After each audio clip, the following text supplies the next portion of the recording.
ਦਾਤਾ ਦੇ ਦਰਬਾਰ ਚਿੜੀਆਂ ਬੋਲਦੀਆਂ ਬੋਲਦੀਆਂ ਦਾਤਾ ਦੇ ਦਰਬਾਰ ਚਿੜੀਆਂ ਬੋਲਦੀਆਂ ਤੇ ਮੈਂ ਚਿਸ਼ਤੀ ਸਾਹਿਬ ਤੁਹਾਡੇ ਕੋਲੇ ਪੁੱਛਣ ਖਾਂ ओए होए एडा औखा सवाल तुसी आपदा चैनल बंद करना आपको पता है ना कि मेरे मुंह गाल बड़ा ਮੈਨੂੰ ਜਵਾਬ ਮਿਲ ਗਿਆ जी किसे दा ਸਾਨੂੰ 4 ਸ਼ਾਦੀਆਂ ਕਰਾਉਣ ਦਾ ਸ਼ੌਕ ਹੈ ਕਿਉਂਕਿ ਇਹ ਸੁਨਨਤ ਹੈ ਤੇ ਨਮਾਜ਼ ਦੀਆਂ ਸੀ 4 ਸੁਨਤਾਂ ਛੱਡ ਦਿੰਨੇ ਆ ਕਿਉਂਕਿ ਉਹ ਸੁਨਨਤ ਹੈ ਚਿਸ਼ਤੀ ਸਾਹਿਬ ਇਸ ਦੇ ਬਾਰੇ ਤੁਸੀਂ ਕੀ मुरसलीन अम्मा बात आए हाय अस्सलाम वालेकुम जी, मैं हूं मोहम्मद बिलाल, सिटी न्यूज़ खानेवाल से। आज हमारे साथ मौजूद है अल्लामा असदुल्ला चिश्ती साहब। आज हम इनसे गुफ्तगू करेंगे। अस्सलाम वालेकुम जी।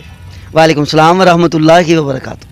जी सबसे पहले तो रब्बिल अव्वल आका की विलादत का हाय हाय हाय हाय सबसे पहले एक शेर सुना दें।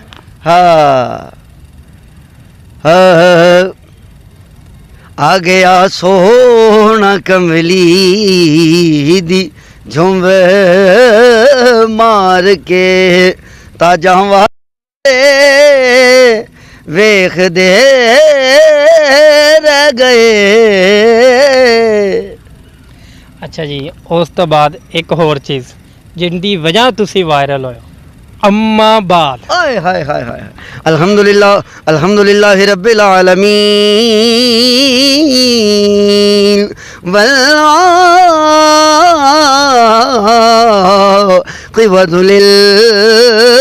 मुत्तकीन वस्सलातु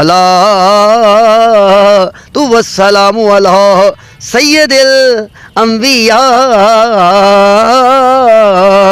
इवल मुरसलीन अम्मा बात। आए हाय अच्छा जी, अब मैं आपसे एक सवाल पूछने लगा हूँ। आपने इसमें से एक सिलेक्ट करना है, नवाज शरीफ या इमरान खान। ओए होए एडा औखा सवाल तुसी आपदा चैनल बंद करना आपको पता है ना कि मेरे मुंह गाल बड़ा मैंने जवाब मिल गया जी किसी दा भी नाम अच्छा। लांगा तो काम खराब हो जाए। हाफिज साहब या मौलाना फजलुर रहमान। ओए होए उस तो भी ज्यादा खतरनाक सवाल जालमा तू मौलवी अंदर कराना ही उन्होंने तो पूछना किसी ने नहीं तो मैनू छड्डना किसी ने। अच्छा चलो ये दसो, किंग बाबर आजम या किंग कोहली।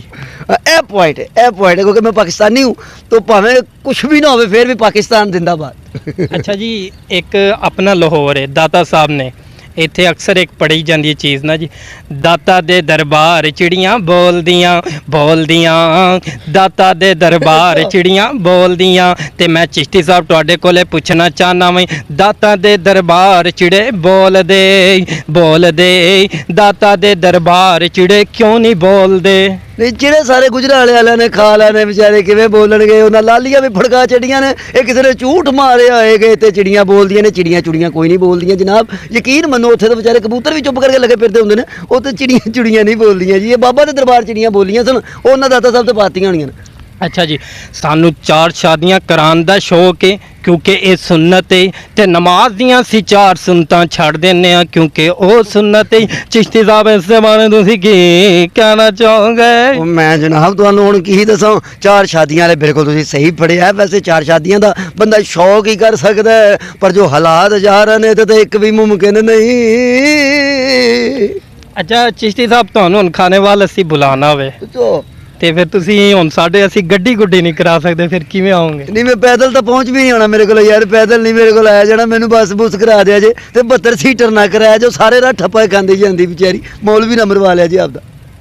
ਅੱਛਾ ਜੀ, ਹੁਣ ਰੱਬੀਲ ਅਵਲ ਇਸ ਦੇ ਹਵਾਲੇ ਨਾਲ ਤੁਸੀਂ ਦਿਓਬੰਦੀਆਂ ਨੂੰ, ਬਰੇਲਵੀਆਂ ਨੂੰ, ਵਾਬੀਆਂ ਨੂੰ ਕੀ ਪੈਗਾਮ ਦੋਗੇ ਮੁਹੱਬਤ ਵਾਲਾ। हाय हाय हाय हाय यार, मैं ये बड़ी अच्छी बात आपने कही है कि मोहब्बत वाला पैगाम। यकीन माने हमें मोहब्बत की बड़ी ज़रूरत, यकीन माने हमें मोहब्बत की। मैं ये ज़रूर कहना, एक तो मैं मेरे बरेलवी अहबाब जो हैं मिलाद कराने वाले, आजकल मैं हर जगह पे ये बात कर रहा हूँ, महफिलों में जाके भी कर रहा हूँ कि यार तुम्हें अल्लाह का वास्ता, तुम्हारे चैनल के वाले से मैं ये पैगाम देना चाह रहा हूँ जो मेरी आवाज़ सुन रहे हैं, कि खुद तुम्हें अल्लाह रसूल का वास्ता, ये जो केक बनवाते हो ना मिलादुन्नबी वाले, इन पर हुजूर का नाम ना लिखा करो।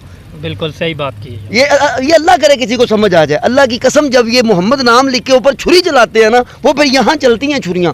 सही बात। ये मस्जिद नबी ना बनाया करो अल्लाह के वास्ते। केक उंज नहीं कटींदा तुहाडे कोलों, उंज शौक पूरा कर लो, केक के पैसे मैनू दे दो, दुआ करांगा अल्लाह तुहाडा कबूल कर लेगा। देखो ना यार, केक बनाते हैं फिर ऊपर मोहम्मद लिखते हैं, फिर लिखते हैं मिलादुन नबी, और फिर उस मिलादुन नबी लिख के ऊपर छुरी। पिछले दिनों मेरे बेटे की सालगिरह थी, मेरे पुत्र की सालगिरह, तो मेरी बीवी ने आके उत्ते ना लिखो हसन। मैं कहा यार मैं मेरे पुत्र के नाम ते हुण तू छुरी चलावेंगी है। मैं कहा ना तू उत्ते उंज ना लिख, उंज साइड ते करके लिखा लै, यानी इंज पत्ता जो होवे, केक ते ना लिख, छुरी नहीं मेरे कोल पुत्र के नाम ते चल। अच्छा ਤੁਸੀਂ ਹੁਣੇ ਗੱਲ ਕੀਤੀ ਹਸਨ, तो ਉੱਥੇ ਮੈਨੂੰ हज़रत हसन हाय हज़रत इमाम हसन, ਉਹਨਾਂ ਦੇ ਇੱਕ ਸ਼ੇਰ ਪਿਆਰਾ ਹੈ। हाय हाय हाय हाय हाय हाय। हज़रत इमाम हसन की क्या शान है जी। दलील एक ही काफ़ी है उनकी अज़मत पर, दलील एक ही काफ़ी है उनकी अज़मत पर, के हुसैन जैसे जिन्हें अपना इमाम कहते हैं। क्या बात है। अच्छा जी, उसके अलावा आप हुकूमत पाकिस्तान को क्या पैगाम देना चाहेंगे 12 रबीउल अव्वल की मुनासबत से? मैं हुकूमत पाकिस्तान को ये कहना चाहता हूँ कि साड़ी जान छड़ दो, तुहाडी मेहरबानी, सानू मर लैन दो सुकून नाल, सानू जी लैन दो। हुकूमत पाकिस्तान को मैं कहना चाहूँगा कि इन्होंने बहुत बुरा हाल हुकूमत ने किया होया, लेकिन अल्लाह इस हुकूमत को हिदायत दे और मेरे मुल्क का हाल अल्लाह अच्छा फरमा दे। बिजली का बिल कितना आया जी? बिजली का बिल मैं तुहानू दसांगा, तुसीं रो पाओगे, मैं तो खुदकुशी करन लगा सां। अब बिजली का बिल तो बंदा किसी को दस भी नहीं सकता। बिल ज्यादा दस तो लोग कहते हैं तुसीं घरे मिला लाइयां ने, बंदा की दसे हुण जुर्माने ही इन्ने के पैने सी, की करिए मर जाइए। बड़े अफसोस वाली गल। आया कितना वैसे? मैनू लाख रुपये बिल है 3 महीनों का। यार मेरे लिए एसी बड़ा ज़रूरी, क्योंकि आपको पता है मुझे ब्लड का कैंसर है और मैं उसका इलाज करवा रहा हूँ। मेरे लिए एसी इतना, क्योंकि मैं इन्फेक्शन से बड़ा डरता हूँ। अगर इन्फेक्शन होगा तो मेरी डेथ हो जाएगी, ये मुझे मेरे डॉक्टर्स कहते हैं। और ब्लड कैंसर जिसे भी है, अल्लाह कभी किसी को ना हो, लेकिन मैं वायरल होने से, आपको पता है वायरल तो मैं बढ़ा रहा हूँ, लेकिन और ये भी सुने, लोग कहते हैं वायरल होना से आता है मैं बीमार हाँ। मैं इन्हें बताना चाहता हूँ कि जब आप लोगों ने सिर्फ वायरल सुना था ना, तब मैं वायरल था। सही बात। हाँ जी, लोगों ने मेरी वीडियोस डाली हुई हैं। यासर शामी जैसा बंदा 2 साल जलील हुआ तो मैंने एक इंटरव्यू दिया उसे, आपने देखा सोशल मीडिया पे डेली पाकिस्तान वाले का। तो मैं जब लोगों ने वायरल सुना था ना, मैं तब वायरल था जी। अच्छा जी, हमारे साथ मौजूद है अल्लामा असदुल्ला चिश्ती साहब। इनको ब्लड कैंसर है, तो ये इस वक्त बहुत ही परेशानी में है, बीमारी भी है और कुछ घर के हालात भी इस तरह के हैं। जो भी हमारी वीडियो देख रहे हैं, हमारे स्क्रीन पर असदुल्ला चिश्ती साहब का खुद का नंबर चल रहा है अकाउंट का, उस नंबर पर जितना भी तावन हो सके, वैसे भी रबीउल अव्वल का महीना, आका की विलादत का महीना, हम झंडियों पे खर्चा करते हैं, झंडों पे करते हैं, करें उन पे, लंगर पर भी करें, लेकिन ये भी 12 रबीउल अव्वल के हवाले से, मिलाद मुस्तफ़ा के हवाले से जो उनको मानने वाले हैं उनके साथ ज़रूर तावन करें। इसी के साथ हमें इजाज़त दीजिए। अल्लाह हाफ़िज़।